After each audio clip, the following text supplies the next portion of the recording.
नमस्कार। आज समझते हैं डेसिबल कॉन्सेप्ट किसके मतलब का है, ऑडियोलॉजिस्ट्स के मतलब का है, साउंड इंजीनियर्स के मतलब का है। क्यों मतलब का है? क्योंकि audiology is the science of hearing. हम आवाज़ को सुनते कैसे हैं।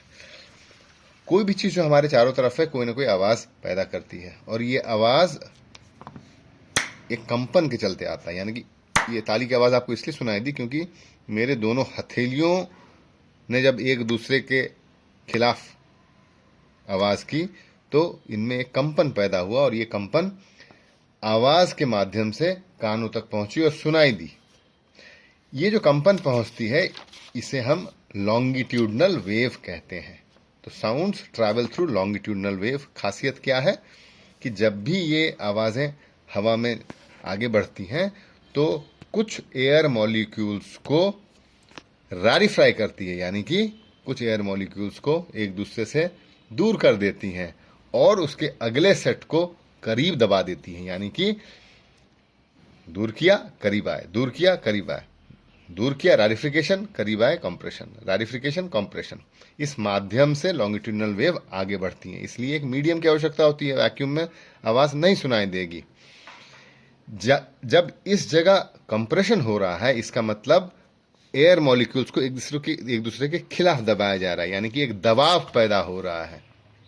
तो जब भी एक आवाज़ होगी जो कि ऊंची होगी तो अमूमन हम देखेंगे कि उस आवाज़ को महसूस किया जा सकता है। जब भी घड़घड़ी होती है या जब भी बिजली कड़कती है तो घर के शीशे हिलने लग जाते हैं, क्योंकि उस आवाज़ में एक दबाव होता है।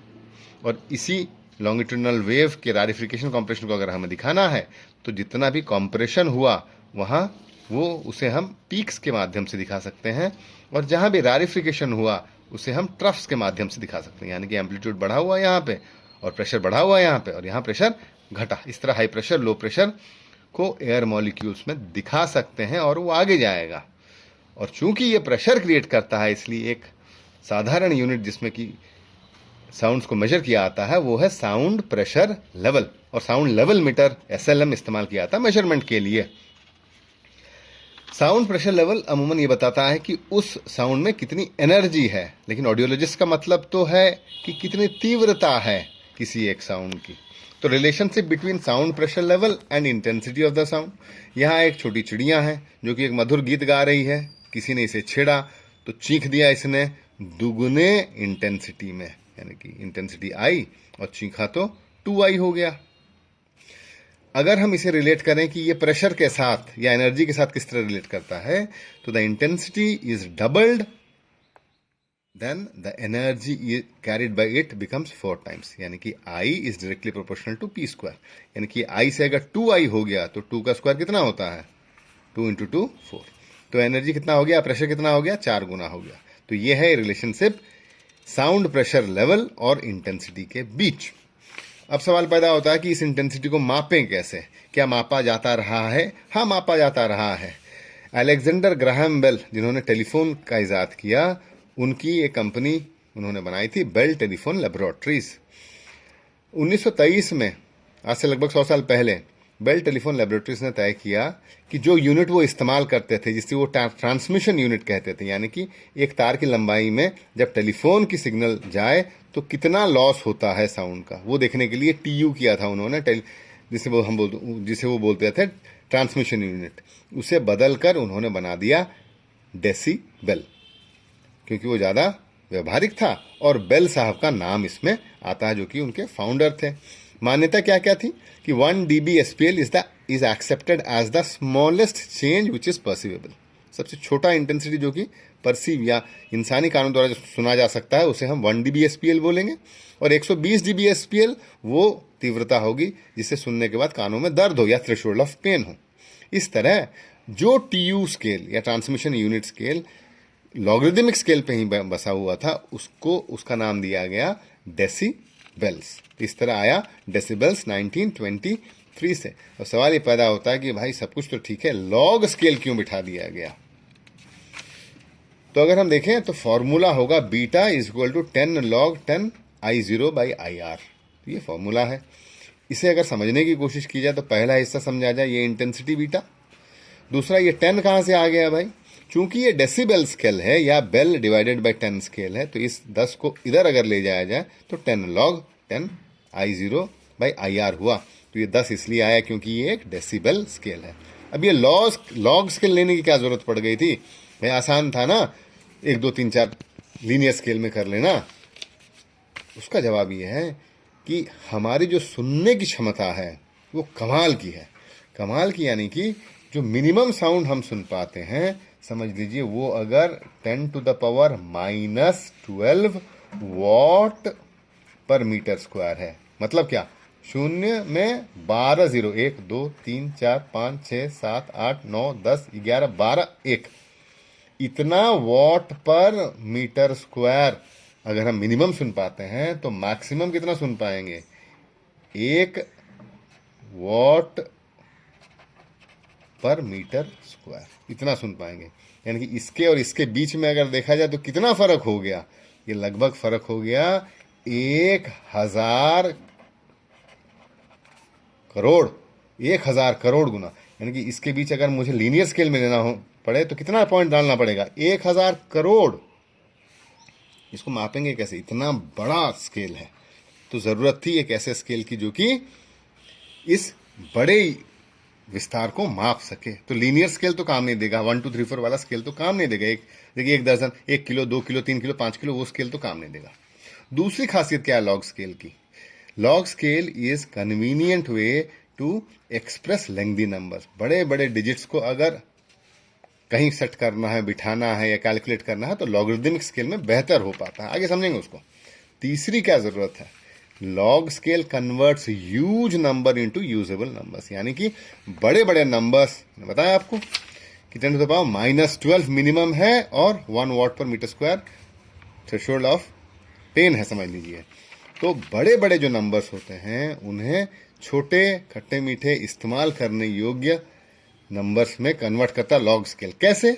मान लीजिए कि मैं बोलूं कि 1 लाख वॉट्स पर मीटर स्क्वायर, तो लॉग स्केल में अगर इसको मैं बिठाऊं तो log 10 ब्रैकेट में 1 लाख, यानी कि 1 में 1 2 3 4 5 शून्य है ना।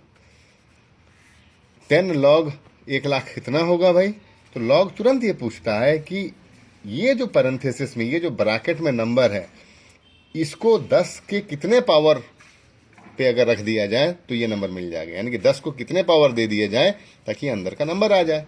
तो साधारण ज्ञान बोलेगा कि 10 में अगर 5 का पावर हम बिठा दें तो ये नंबर आएगा। तो log 10 इज इक्वल टू 5, यानी कि ये पावर जो इस पे बैठाया जाएगा वही इसका जवाब होगा। वैसे ही अगर समझ लीजिए log 10 और हमारा जो मिनिमम हियरिंग थ्रेशोल्ड है 10 to the power -12 वॉट पर मीटर स्क्वायर, इसको अगर हम लॉग में बिठा दें तो कितना हो जाएगा? कितना पावर चढ़ेगा 10 ताकि अंदर का वैल्यू आ जाए -12? तो दिस इज इक्वल टू -12, यानी कि ये पूरा का पूरा बड़ा डिजिट अगर लॉगरिदमिक स्केल में बिठाया जाए तो 10 to the power -12 में आएगा। अगर 1 लाख को लॉगरिदमिक स्केल में बिठाया जाए तो 5 आएगा। तो 5 12 बड़े आसानी से हैंडल हो सकते हैं, इसलिए लॉग स्केल इस्तेमाल किया जाता है। So log scale has this wonderful capability to convert huge number into small usable numbers. दूसरा वजह ये लॉग स्केल इस्तेमाल करने का। तीसरा, logarithmic scale represents how human ear responds to noise.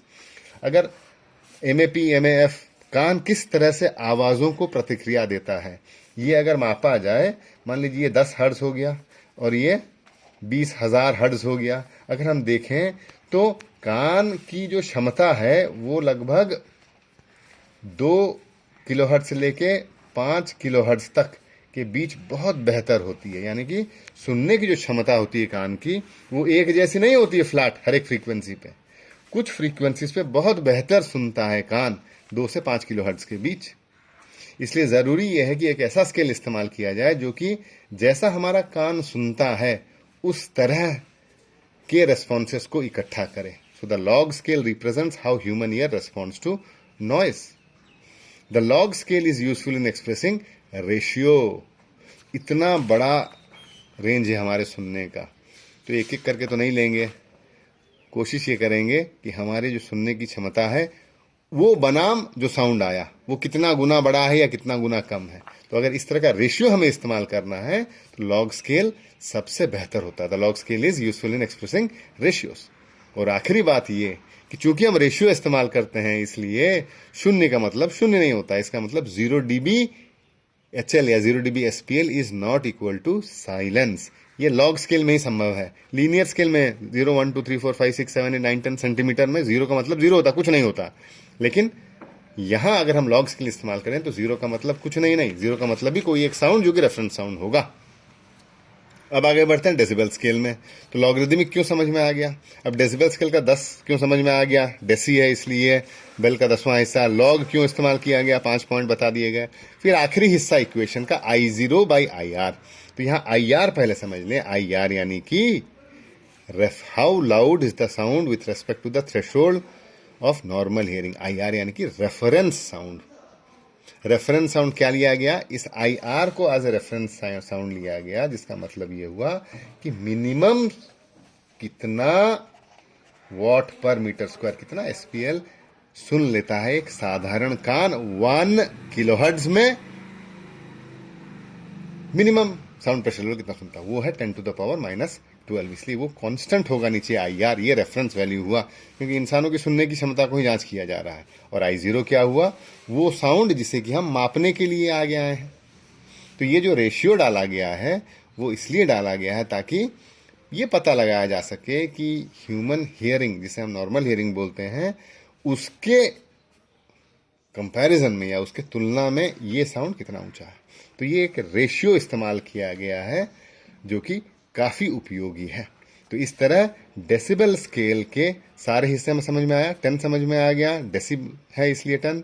Log समझ में आ गया, क्यों लॉग स्केल यूज कर रहे हैं। I0 समझ में आ गया, जो साउंड मेजर कर रहे हैं उसका इंटेंसिटी। और IR यानी कि रेफरेंस 10⁻⁻12 वॉट पर मीटर स्क्वायर, वो मिनिमम थ्रेशोल्ड है जिसे कि हम सुन पाते हैं इंटेंसिटी के तौर पे। कुछ उदाहरण ले लें ताकि समझ में आ जाए। उदाहरण के तौर पे आप या मैं, मान लीजिए कि मैं जाता हूं अपने कान के जांच के लिए। जब मैं अपने कान के जांच के लिए जाता हूं तो जाहिर सी बात है मैं नॉर्मल आदमी हूं, इसलिए मेरी जो सुनने की क्षमता होगी, समझ लीजिए वो क्या होगी 1 किलोहर्ट्ज पे 10⁻⁻12 वॉट पर मीटर स्क्वायर। अब इसी चीज को मैं अगर लॉग स्केल में डालूं तो क्या होगा, बीटा इक्वल टू 10 log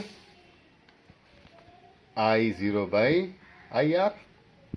यहाँ 10 log I0 क्या, 10⁻⁻12। इतनी आवाज आई तो मैं हाथ ऊपर किया क्योंकि मैं तो नॉर्मल हियरिंग है, और रेफरेंस भी नॉर्मल ही दिखाया जाता 10⁻⁻12। तो ये दोनों अगर कट जाते हैं तो आता कितना है 10 log 1, और log 1 क्या होता है 0, तो ये हो गया 0, यानी कि 0 dB HL। तो जो मैंने बताया आपको, ऑडियोग्राम के ऊपर अगर आप बिठा दें तो 0 dB HL साइलेंस नहीं होता है, वहां 10⁻⁻12 वॉट पर मीटर स्क्वायर की आवाज होती है। और वो आवाज इसलिए होती है क्योंकि वो नॉर्मल हियरिंग थ्रेशोल्ड है। इस तरह अगर हम लॉगरिदमिक स्केल इस्तेमाल करें और एक रेशियो इस्तेमाल करें तो 0 dB वो आवाज है जहां की एक नॉर्मल व्यक्ति उस फ्रीक्वेंसी को सुन सकता है। उसी तरह अगर दूसरा उदाहरण लें तो एक बंदूक की गोली चली दाएं और कान में दर्द हुआ। हम आप जानते हैं कि 10⁻1 वॉट या 10 वॉट पर metre square threshold of pain है, लगभग उतना है। तो कितना है 10⁻1 वॉट, अगर फॉर्मूला में बिठाया जाए तो beta is equal to 10 log I0 कितना है 10⁻1 वॉट बाई रेफरेंस कितना है 10⁻⁻12 वॉट पर मीटर स्क्वायर। और इसी को अगर माप लिया जाए तो ये क्या होगा 10 log 12 ऊपर आता है तो प्लस में हो जाएगा, तो 10⁻13 वॉट पर मीटर स्क्वायर। अब लॉग की खासियत यह है कि ये पूछेगा कि इस 10 को कितने पावर में ले लिया जाए ताकि ये अंदर का पैरेंथेसिस का वैल्यू आ जाए। तो कितने में होगा 13 में होगा, तो इसलिए 10 × 13 इज इक्वल टू 130 dBHL। तो 130 dBHL आपका थ्रेशोल्ड ऑफ पेन होता है, यानी कि यहाँ दर्द होना 120 to 130 dB, राइट। तो इस तरह अगर आप देखें तो पूरे थ्रेशोल्ड को 0 to 130 के बीच आप माप गए। अगर हमने लॉगरिदमिक स्केल इस्तेमाल में लाया तो और इसी को ऑडियोग्राम पे बिठाते हैं और थ्रेशोल्ड ऑफ हियरिंग नाप के प्लॉट भी करते हैं। इसी चीज को अगर हम वॉट पर मीटर स्क्वायर्स पे ही ले जाएं, तो जैसे मैंने पहले बताया था, तो आपको एक स्केल बनाना पड़ेगा जिसके बीच 1000 करोड़ पॉइंट्स आएंगे और इस तरफ फ्रीक्वेंसीज आएंगे, समझ लीजिए 250 से लेके 8 किलोहर्ट्ज। तो कितना बड़ा ग्राफ हो जाएगा और कैसे आप प्लॉट कीजिएगा इसको। इसलिए जरूरी है कि डेसिबल मापा जाए लॉगरिदमिक स्केल में ताकि व्यवहारिक हो सके। मैंने 2 उदाहरण देके आपको बताए। आखिरी में समराइज अगर किया जाए तो 5 प्रॉपर्टीज जो कि डेसिबल स्केल के हैं वो ये हैं। पहला, it is a logarithmic scale, समझ में आ गया। दूसरा, इट इज नॉन लीनियर, सीधा सीधा नहीं है ना, 1 2 3 4 रेशियो स्केल है। तीसरा, इट इन्वॉल्व्स ए रेशियो, यानी कि रेफरेंस नीचे और जो मापा जा रहा है वो ऊपर। चौथा, it may be expressed in term of various reference levels and hence must be mentioned. जैसे कि मैंने बार बार यहां बताया 0 dB HL हियरिंग लेवल, वैसे 0 dB SPL भी हो सकता है, वो अलग होगा इससे। वैसे ही 0 dB वोल्ट 0 वोल्ट्स भी हो सकता है, 0 dB SL भी हो सकता है। तो जरूरी है कि सफिक्स लिखा जाए, बिना सफिक्स के डेसिबल का अपना कोई मतलब नहीं, क्योंकि ये अपने में एक रेशियो है। तो यहाँ सफिक्स जरूर होना चाहिए, चाहे वो HL हो, SL हो, SPL हो, वोल्टेज हो, जो भी हो। और आखिरी, इट्स ए रिलेटिव यूनिट, सापेक्ष है, इसीलिए यहाँ है। क्यों? क्योंकि नॉर्मल के साथ हमेशा एक मेजरमेंट होता है। तो ये रहे 5 पॉइंट्स जो कि खास बनाते हैं डेसिबल स्केल को और बड़ा प्रयोग में लाया जाता है ऑडियोलॉजिस्ट के द्वारा। तो जरूर आप समझें डेसिबल स्केल। धन्यवाद।